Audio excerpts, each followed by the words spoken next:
রোববার সকাল ৯:১১। অন্যান্য দিনের মতোই ছিল সাধারণ একটি সকাল। চারপাশ শান্ত। হঠাৎই কেঁপে উঠল মাটি। প্রাথমিকভাবে সবাই ভেবেছিল কেবল একটি সামান্য ঝাঁকুনি, কিন্তু ধীরে ধীরে সেই কেঁপে ওঠায় আরো তীব্র হয়ে ওঠে।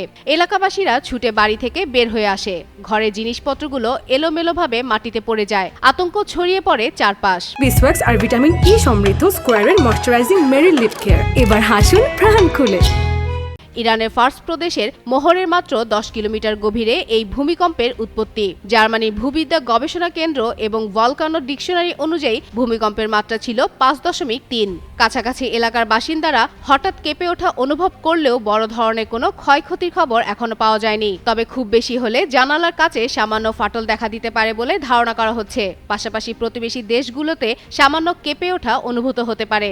সম্প্রতি ইরান ও সংলগ্ন অঞ্চলে কয়েকটি ভূমিকম্পের ঘটনা ঘটেছে, যা মানুষের মধ্যে আতঙ্ক সৃষ্টি করেছে।